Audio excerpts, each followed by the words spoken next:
Situating curriculum assessment within a curriculum development framework. Curriculum development can be thought of as a series of iterative steps.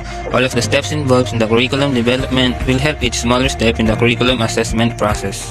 The intent is to see the link between any individual course or even any one class in which a student might be engaged in the mission, needs and strengths of the program itself. Program needs and strengths of the university/college/program.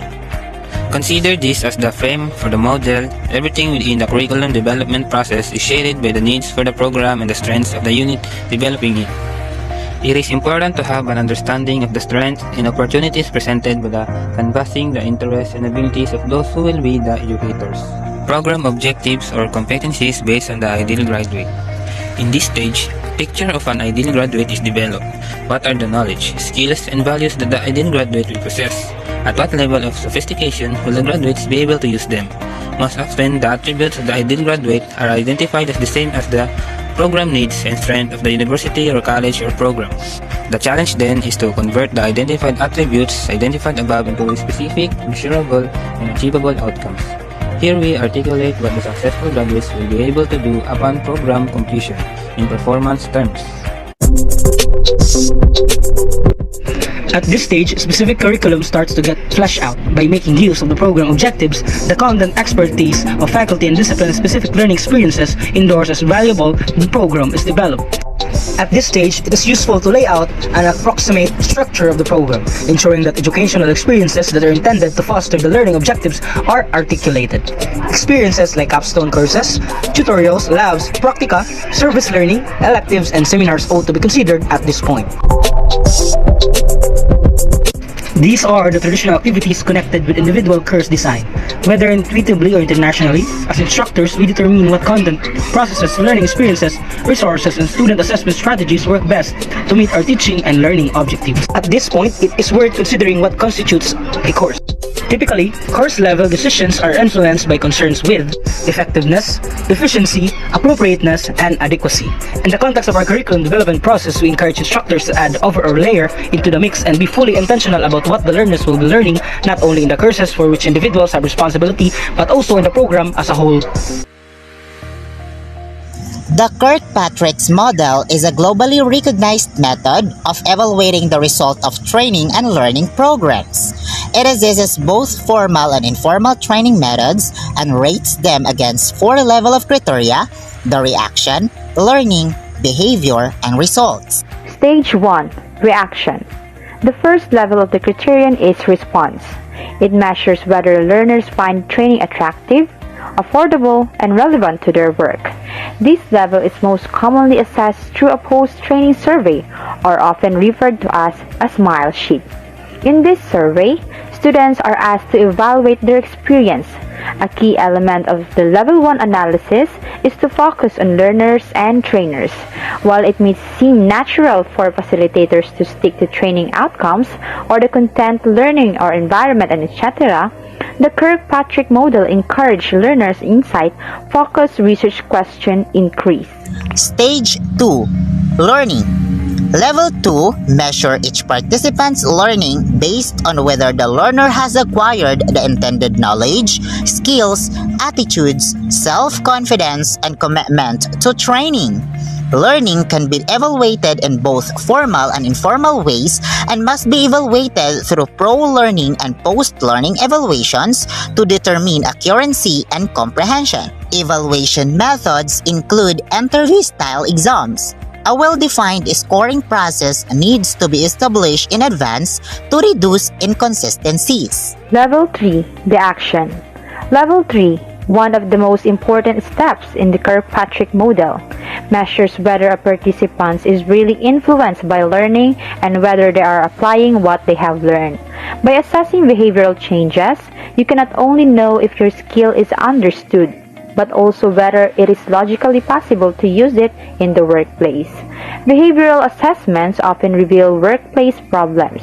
The absence of behavioral changes does not mean the training was ineffective, but the organization's current processes and cultural conditions do not support the ideal learning environment for the desired changes. Stage 4. Result.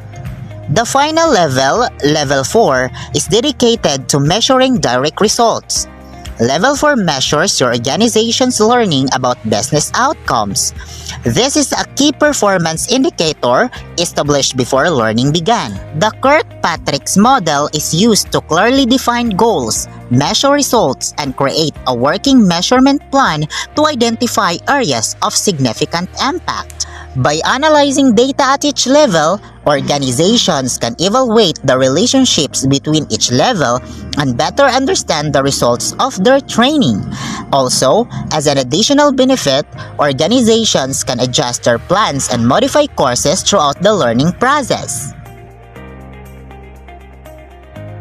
Combining Wolf's curriculum development process and Kirkpatrick's 4 levels of evaluation. Neither curriculum assessment nor curriculum development stand alone as distinct and separate activities, but are closely linked in the ongoing development of educational programs that meet the needs of the various stakeholders. Bringing Wolf's curriculum development process and Kirkpatrick's 4 levels of evaluation models together informs both the assessment and design development phases of curriculum evolution. It is ideal to consider all stages of both models when engaged in their process. For example, when developing program objectives or competencies, it is valuable to consider how a program can measure its success. And quite often, the same techniques used for determining the program objectives can be used to assess the achievement of them. If a program committee decides to consult potential employers, possible students, and faculty who might teach in their program, then those might be the same data sources chosen 4 to 7 years later, when there are graduates in the program who work since gone on to work. Likewise, for each of the subsequent stages, when determining the areas of specialization and the types of educational experiences which will foster the achievement of the program objectives, it will be worthwhile to use similar measures to determine whether they foster the desired transference as determined in those objectives. Often, the assessment of these can be done through the same techniques as used above. Case study.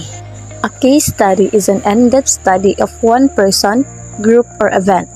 In a case study, nearly every aspect of the subject's life and history is analyzed to seek patterns and causes of behavior.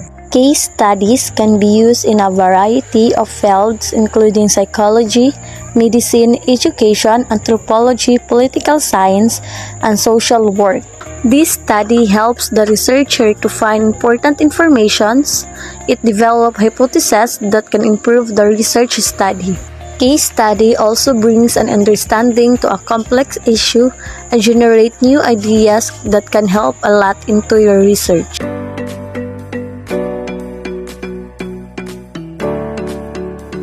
Assessment and summary. It is the process of gathering and discussing information from multiple and diverse sources in order to develop a deep understanding of what students know, understand, and can do with their knowledge as a result of their educational experiences. The process culminates when assessment results are used to improve subsequent learning. It helps an organization determine the gaps that are preventing it from reaching its desired goals. Knowing what is working well and what needs to be changed is crucial to progressing effectively towards those goals and making an organization successful. A summary is a brief statement or restatement of main points, especially as a conclusion to a work. A summary of a chapter. A brief is a detailed outline by heads and subheads of a discourse, and usually legal. To be completed, a brief for an argument.